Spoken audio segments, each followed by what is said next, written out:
أعوذ بالله من الشيطان الرجيم. بسم الله الرحمن الرحيم.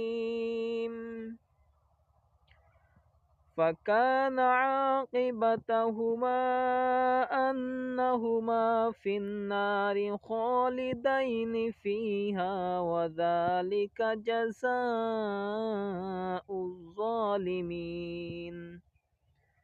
يا أيها الذين آمنوا اتقوا الله ولتنظر نفس ما قدمت لغد واتقوا الله إن الله خبير بما تعملون.